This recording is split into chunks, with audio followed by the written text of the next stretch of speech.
bakit sila po yung napili? Ang alam ko po, ang private prosecutors ay mga abogadong nagboluntaryo ng kanilang serbisyo. Ako po ay sigurado na gaya ko, wala rin silang bayad. Dahil itong paglahok dito ay para sa bayan, hindi para sa bayad. Hindi po ang pag-remand, ibig sabihin, yung lower court should reconsider. Gaya po na nabanggit ko kanina, wala hong salitang remand sa impeachment. Hindi ho angkop ang remand sa impeachment. Yung remand ay para sa ordinaryong kaso.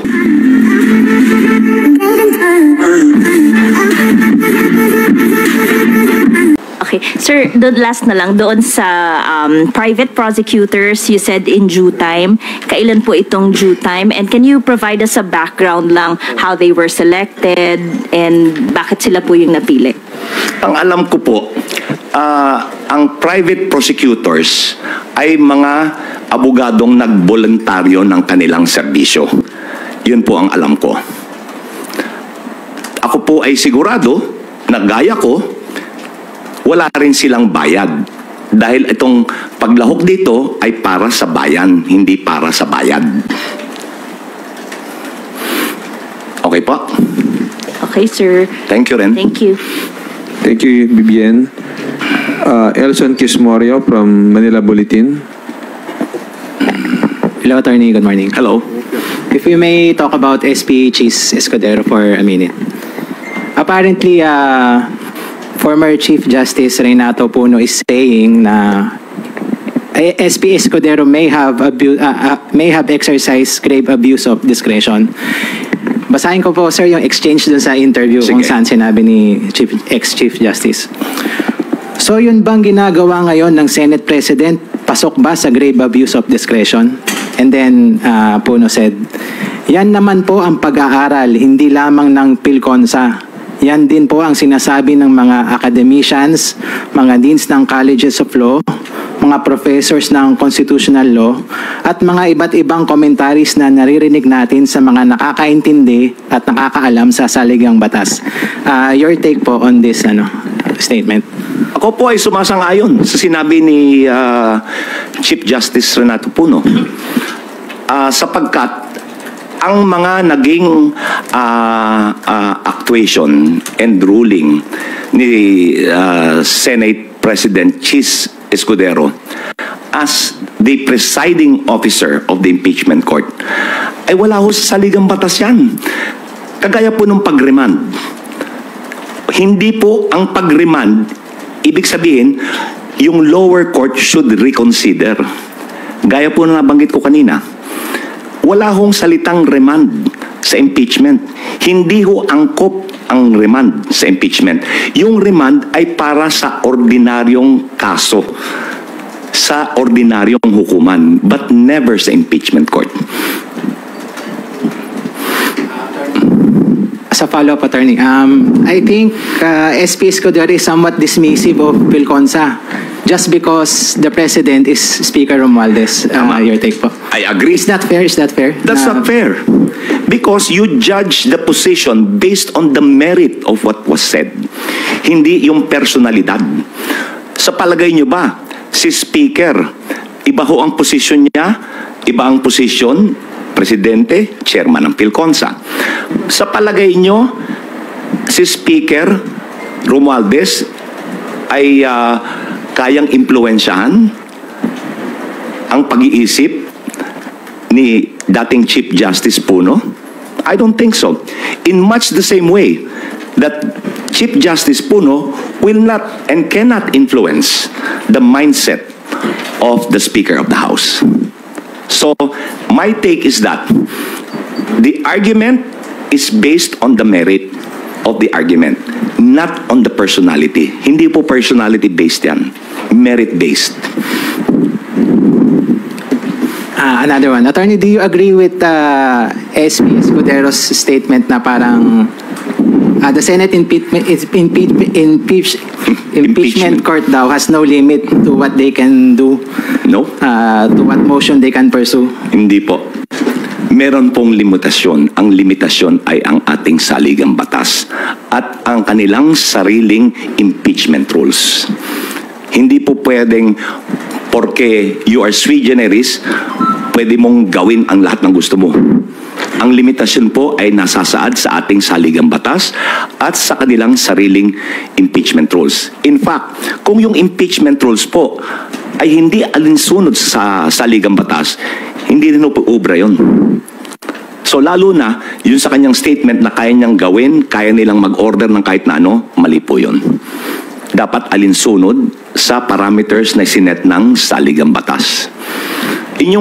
Kung inyong tutunghayan, nakahiwalay po yung Article 11 doon sa Article 6. Article 6 ho, tungkol sa trabaho ng paggawa ng batas. Yung Article 11 is for accountability. Very specific yung provision ng accountability. Very specific what the powers are. So hindi po pwedeng bardagulan to.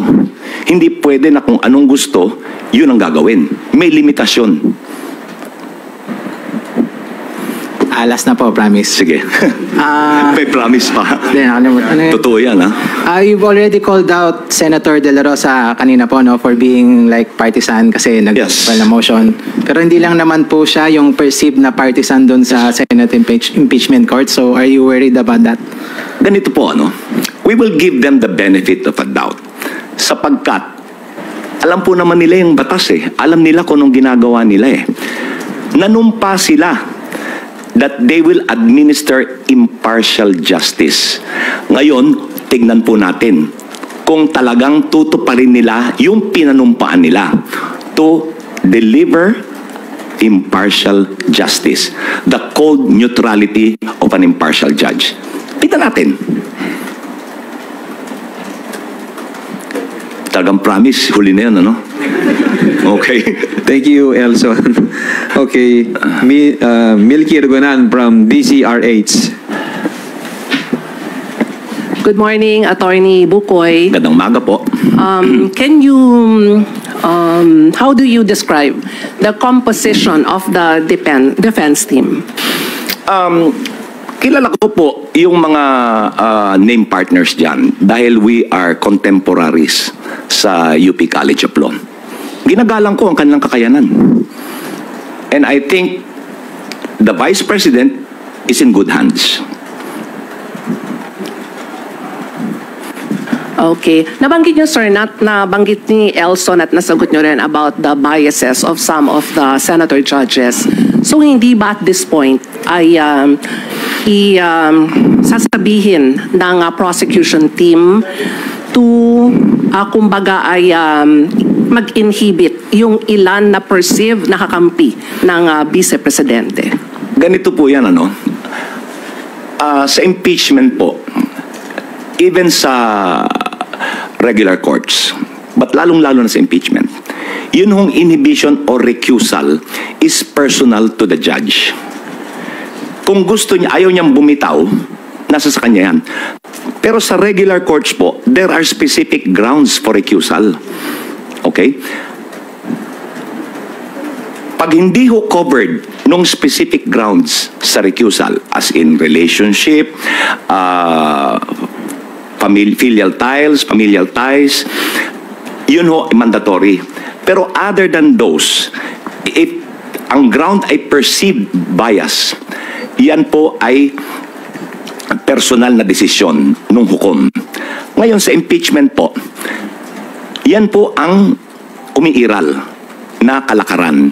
It is personal to the judge concerned. Ngayon, tanong, kami po ba ay hihingi ng recusal nung mga perceived bias ng mga hukom? Pinag-uusapan po yan. Subalit, kung ito ay magiging dahilan para maantala, siguro isang tabi na lang yan. Anyway, ilalahad ang ebidensya, ipapakita sa mga hukom, makikita ng publiko, nasa sa kanila yan. Kung kahit na malakas ang ebidensya, mag-aakwit pa rin sila, sinong huhusga? Ang bayan. So meaning, Attorney Bukoy, if ever, hindi nyo ipipilit na mag-inhibit sila. Pero pwede bang sabihan na hindi sila magbigay ng mga statements, kumbaga ay panig kay Vice President Sara? Kasi hindi pa naman sisimula ang impeachment trial and they will serve as the senator judges. Wala po kami sa katayuan na turuan sila. Alam na po nila yan. Hindi na kinakailangang ipaalala pa. Subalit, once umusad ang impeachment trial, meron hong gag order na nasa impeachment rules. Bawal magbigay ng mga opinion, bawal magbigay ng mga pahayag ukol sa merito ng kaso, ang prosecution, ang depensa, pati na ang mga hukom. May gag order po na nakalagay doon sa impeachment rules ng Senado. Salamat po. Salamat din po. Thank you, Milky. Let us now acknowledge Dwight De Leon from Rappler. Hello po, good morning po, Attorney. Tama ba, Attorney, it wouldn't be in the best interest of the prosecution to push for the inhibition of some senators because you still need 16 votes to convict, or magbabago po ba yung numero? Kami po ay umaasa na bubuksan ng mga hukom ang kanilang mga mata at titimbangin nila ang ebidensya. Ngayon, meron po mga identified na kumikiling sa nasasakdal. Meron din po naman na swing votes. Ngayon, yung pong kumikiling, umaasa kami that the evidence will convince them to be impartial and to vote. Kung kinakailangang mag-convict, they will convict. Kung kinakailangang mag-acquit, they will acquit. Lahat po ay depende sa ilalahad na ebidensya. So, para sa akin po, let's give them the benefit of a doubt. Okay po. Attorney, may specific person po ba from the House who tapped you to be the spokesperson? Is it Speaker Romualdez or anyone from the House? Hindi po, hindi ko nakausap si Speaker Romualdez. Ang mga kaibigan ko po sa private prosecution ang kumbinsi sa akin, ang lumapit sa akin na kung maaari ay tumulong ako. Maaari po dahilan sa nakita nila ako na naging resource person sa ilang interview sa teleradyo, and dahil kilala ko rin naman sila, sa palagay nila ay nasa kakayanan ko na maging tagapagsalita. Sir, I checked your portfolio. It said that you're a member of FLAG and Mabini. Can you just give highlights of your career as a human rights lawyer as well? Ako po ay naging kasapi ng FLAG. Nung ako po ay nasa College of Law pa. Estudyante pa lang ako. Ito po yung panahon nila Jose W. Jocno, nila Joker Arroyo, at ni Lorenzo Tañada. So, kami po noon ay kami po yung field investigators kung saan ho may pangangailangan na dapat harapin na human rights abuses. So yan po ay sa mga labor groups, yan po ay sa mga magsasaka, yan po ay sa mga industrial workers. Nung ako po ay naging abogado na, I handled human rights cases also. Sa Mabini, ganun din po. Ang komposisyon lang ng Mabini ay iba. Ang komposisyon ng Mabini nung panahon na yun ay sila Alex Padilla, sila Bobit Sanchez, sila Tony Rosales, yan po. Yan yung mga nakatrabaho ko. These days po ba, they still handle human rights cases or mas IP and litigation? I'm still a litigator. Intellectual property is one of our fields of practice. Okay po. And attorney, may nakita lang akong post somewhere na nakalagay ICC accredited lawyer. Is that true? Or? No, I'm not an ICC accredited lawyer. Okay po. Sige. Mali po yun. Okay po. Sige po. Yun lang po. Thank you, Okay, attorney. salamat din. Thank you, Dwight. Earl Tobias from IBC 13. Good morning, Attorney Odi. Morning. Sir, hingi lang po ng reaksyon sa meron po kasing mga bagong aligasyon na galing kay Vice President Sara Duterte. Babasahin ko na lang po. Sige po.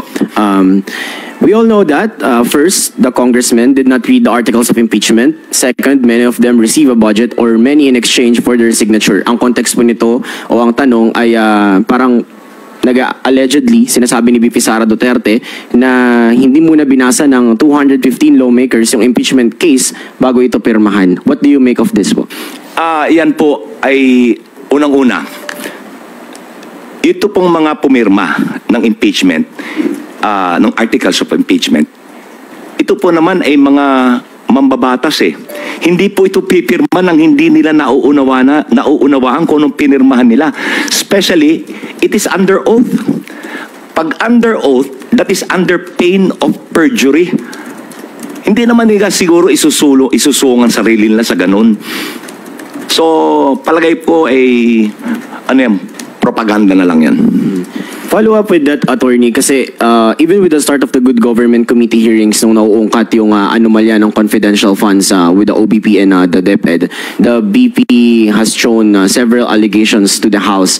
As a spokesperson, would you expect a change of attitude from the BP when it comes to the proper time na humarap na siya sa impeachment trial?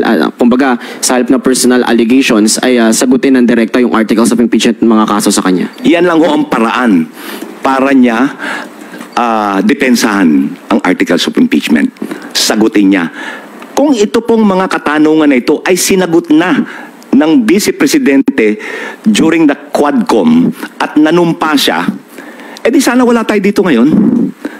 Kung katanggap-tanggap naman yung kanyang paliwanag, siguro wala tayong impeachment ngayon. Hindi po ba? Ang problema, ayaw niya manumpa, ayaw niyang sagutin. Gaya po ng confidential fund. Anong sagot niya? Confidential fund nga, kaya hindi pwedeng pag-usapan. Mali yun eh. Attorney, last na lang from my end. You said na nga kanina po na parang wala sa konstitusyon. Basically, yung pagmumosyon ng mismong Senator Judge and that Senator De La Rosa himself is acting like a defense counsel. With that po, is it also fair to now state that whatever happened to the Senate sets a bad precedent doon sa 20th Congress na mag-hold ng trial? Kasi parang laging nakabinbin or hanging by a thread yung pagtuloy nito with just one motion pwedeng ma-dismiss. It's a bad precedent. It's a terrible precedent. Dahil hindi ito alinsunod sa saligang batas.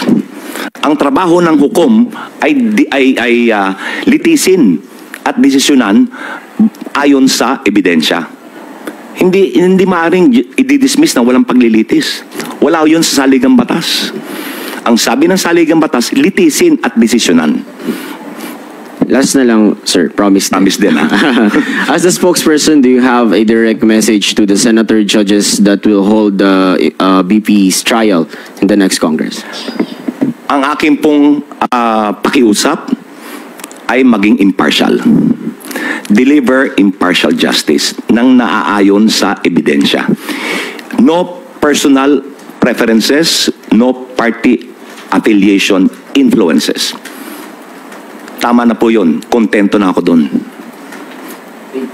Salamat din. Thank you, Earl. Ganes Capanti from GMA Online. Good morning. Good morning, Attorney. Morning. Sir, yung about the counsel, the defense counsel of the Vice President, is there any legal impediment on the part of the House? That's why it wasn't received, the notice of appearance. May legal impediment po ba? That's why you can't access? Hindi ko po na, kasi bago lang ho yan eh. Nangyari yan kailan? Kahapon lang? Hindi ko pa ho nauusisa kung ano talaga ang nangyari. Ngayon, hindi ko alam kung may impediment kaya hindi tinanggap or kung ano ang dahilan kung bakit hindi tinanggap. Gaya po ng nasabi ko kanina, no harm, no foul. Dahil yung service of the entry of judgment was tendered. So as if it was received. Wala hong danyos. Thank you, sir.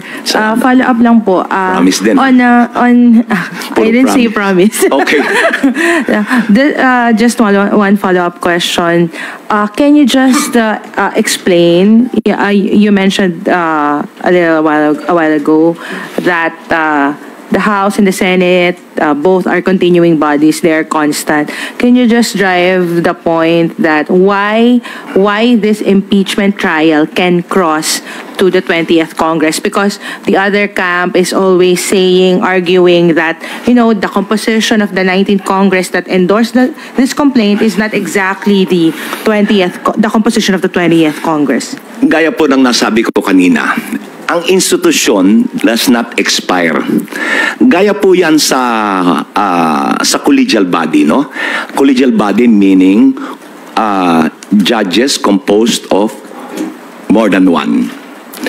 Kahit na ho magpalit yung mga hukom doon, hindi naman back to square one yung paglilitis eh. Tuloy-tuloy po yan. Ganon din po ang impeachment court. It doesn't matter what the composition is because the institution survives. It does not expire. It is the legislative function that expires. Thank you po, sir. Alam ko magpa-promise ka. Thank you, Lenesca. Big Sumintak from Net25. Magandang umaga po, Attorney. Magandang umaga. Attorney, doon sa panimulang salita po ninyo, natatangi lahat itong nangyayari, maging yung article of impeachment, maging yung nasasakdal, maging yung impeachment court, sui generis. Pero sinabi nyo rin na yung maging ng sina Chief Justice Puno, maging ang Pelconsa, maging sa inyong panig mismo, ay tila nagkakaroon ng pagmamalabis batay na rin sa sinabi ni Senate President Escudero na walang limit kung ano yung gusto nilang gawin. Ang tanong ko po, sa ganitong mga pagmamalabis na napupuna ng mga legal luminaries diyan sa impeachment court na maaring lumalabag sa saligang batas, sino po ang pwedeng sumawata at pwedeng magpapigil o magtuwid sa impeachment court?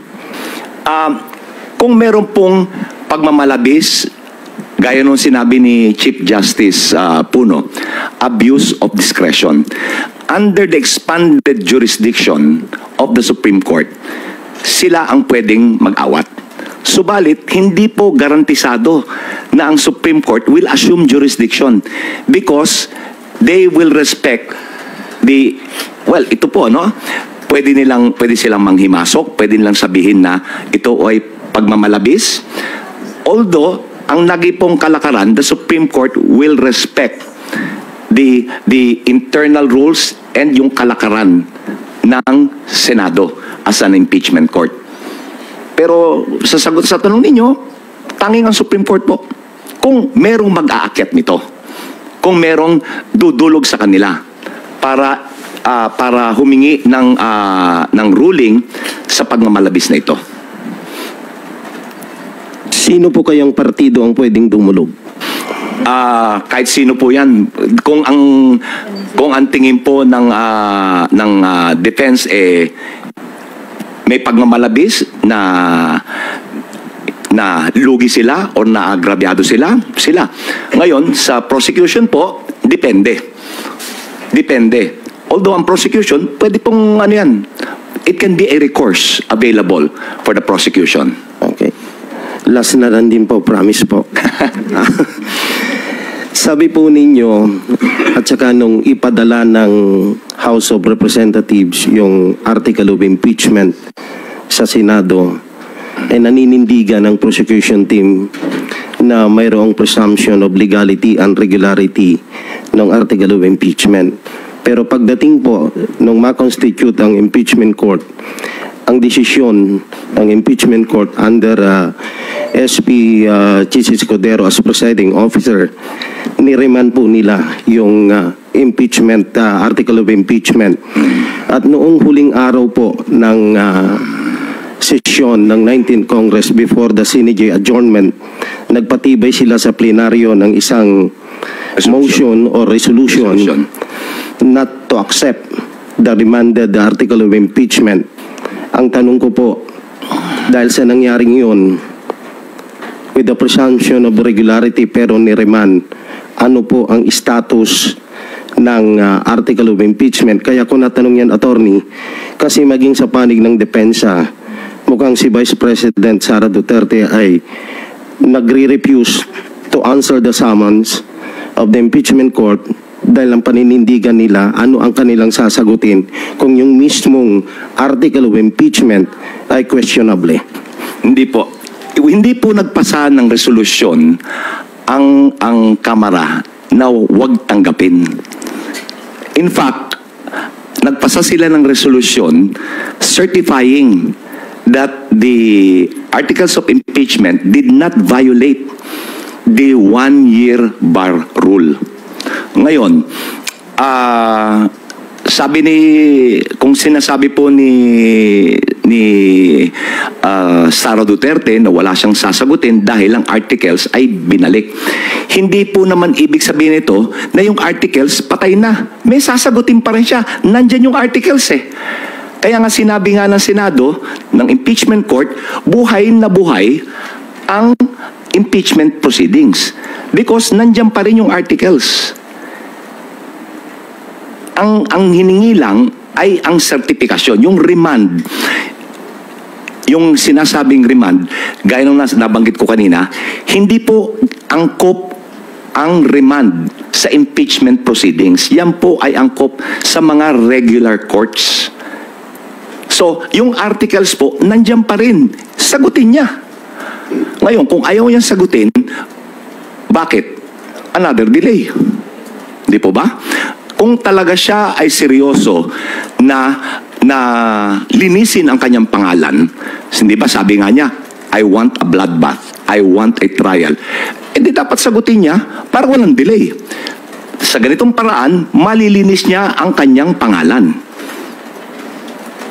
Clarification ng attorney kasi aside from doon sa resolution, may motion na inapprove sa plenary na hindi nila tatanggapin muna yung remanded article of impeachment. So ano ang magiging implikasyon noon sa panig ng impeachment court? Kaya sumagot si SP Escudero na whether they like it or not, they should comply with the order of the impeachment court. So kung hindi tinanggap ng plenary yung article of impeachment, ano ang implikasyon? By plenary, you mean plenary ng House of Representatives? Yes, sir. Wala pong ganong resolusyon. Meron po. Wala. My motion. The first is the resolution, and then may motion po sa plenary not to accept the remanded article of impeachment. Wala pong resolution to that effect. Motion. May motion lang. Ngayon, so what is the implication of that motion when the plenary approved the motion not to accept the remanded article of impeachment? Wala pong ganon. In fact, ang paninindigan ng plenaryo ay issue the certification. Kaya po, nabanggit ko, within the next few days, magpa-file po ng appropriate pleading. Walang inaprubahan na motion na huwag tanggapin. Huwag tanggapin. Yun nung sinabi ni Senate President Escudero ay bilang kasagutan sa isang tanong na paano po kung hindi tatanggapin ng plenaryo. Anong sagot niya? Hindi, dapat sumunod sila kasi kami ang husgado. Wala akong alam na inaprubahang motion na huwag tanggapin. Hindi po yun ang posisyon ng wala pa pong ginagawang posisyon. Ukol dyan, Are you done with your questions, Vic? Okay. Marian Enriquez from TV5. Hi, Hello. good morning, sir. Ano yun? Pero hindi naman approve eh. Hindi aprobado yan eh. Ito? Ito ngayon. Okay. No, kasi yung sinabi nyo, huwag tanggapin eh. Ang sabi ho, motion to defer receiving. Meaning, ipagpaliban muna. Hindi yung motion to not to receive. Iba po yun. Kasi mali lang yung termino. Unang tanggapin. Kaya ako nalito kasi sinabi mo, may motion na huwag tanggapin. Kaya sabi ko, wala yan. Walang ganyan. Meron motion to defer. Ipagpaliban muna. Ngayon nagkakaintindihan tayo. Okay, malinaw na. Okay. pagdating po sa issue ng impeachment, sa magiging kahihinatnan po ng trial and of course yung masasabi po ng public, yung perception ng public about the impeachment trial. So ano po kaya pwede maging impact nun, especially sa social media, marami pong kumakalat na mga fake information, sir? Kaya merong isa sa batas against fake news. Meron samahan yung movement against disinformation. Ang target po niyan, among others, ay yung mga fake media productions, gaya po ng AI. Kung alam po ni Senator De La Rosa na fake yun, he's propagating a lie. The message doesn't matter. If the source is fake, how can you rely on the message? Hindi po ba? Kung polluted yung source, edi polluted yung message. So, pure propaganda. It only emphasizes the bias. Last na lang po, sir, promise. Okay. Naging byword sa atin, promise. Sir, pero kung na-share po yun ni Senator Bato, and kanina sabi po ninyo, umaasa kayo na bubuksan po yung mga mata ng senator judges dun po sa impeachment trial. Once na na-present yung evidence, paano po yun? Like this, sabi, it doesn't care. Well, if it doesn't care, then huhusgahan siya ng bayan. Pagtakbo niya sa susunod, hindi na siya iboboto. It's political suicide. Hindi po ba? Thank you, Father. Salamat din. Thank you, Haji. The floor is now given to Dominic Flores from Philippine Star Online. Hello, good morning po, Attorney. Morning. Na-mention niyo po kanina na meron nga pong gag order under the Senate rules. Pero ang sinabi po kasi ni SP Cheese ay kailangan pa raw po mag-file ng motion or mag-issue ng motion before the impeachment court and for them to address that, like the senator judges will address it there. But do they really have to issue a motion? Hindi na po kailangan dahil nasa impeachment rules na nila. Hindi na kinakailangang make the obvious obvious. Hindi po ba? Nasa rules na nila eh. Hindi na kinakailangan mag-issue ng order, ng gag order. Dahil it is built into the rules of the Senate as an impeachment court. Do you think, Attorney, that SP Cheese is also being inconsistent kasi nga during the campaign period ay sinabihan po niya yung mga senators na to refrain from commenting regarding the impeachment to avoid raising or yung controversies regarding it. Pero ngayon, parang kailangan po, kahit presiding officer na po siya, parang kailangan pa rin po ng motion. Why can't he decide that or why can't he be... All he has to do is to enforce it. Hindi na kailangan ng motion. Enforce niya. He should take the initiative as the presiding officer. Ayun po. Thank you, Attorney. Salamat din. Thank you, Dominic. Jongman Lapas from DCRJ. Attorney, sabi niyo po kanina na wala sa saligang batas yung ilang hakbang ng impeachment judge. Sa palagay niyo, dapat ba silang mag-seminar ang mga senador, lalo na yung mga wala pang experience sa pagiging huwes ng korte ng pagsasakdal? Dapat po pag-aralan din nila itong proseso para sila magabayan sila sa kanilang gagawing hakbang. They should take the initiative to study the rules of impeachment. Lalo na po yung mga hindi abogado. Nasa kanila yan the initiative. So tama kayo. Pag-aralan nila. Kung hindi, they'll be walking in the dark, so to speak. Hindi nila alam kung saan sila pupunta. Huli na po. Nangako po yung mga senador, nag-oath po sila na magiging senador judge. Kung sakasakali po na hindi sila tumupad sa pangako nila o magmalabi sila, pwede rin ba silang masampa ng kaso o ma-impeach din? Hindi po impeachable ang mga senador. Hindi po sila impeachable. Ang paghusga po sa mga senador na hindi tutupad sa kanilang pinanumpaan ay ang husgahan sila ng bayan. Huwag silang iboto. So walang... Pwede po sabihin na perjury pero hindi Dahil pwede lang panindigan yung sinabi nila. Hindi, itong paniniwala ko Hindi ako lumalabag sa batas. So, ang pinakamatibay po dyan na parusa ay mahusgahan ng sambayanan. Wala po. Kasi pwede lang sabihin na ito yung paniniwala ko, hindi ako naniniwala sa ebidensya, kaya hindi ako boboto ayon sa gusto ninyo. Bumoboto ko ayon sa pananaw ko. Thank you, Jong.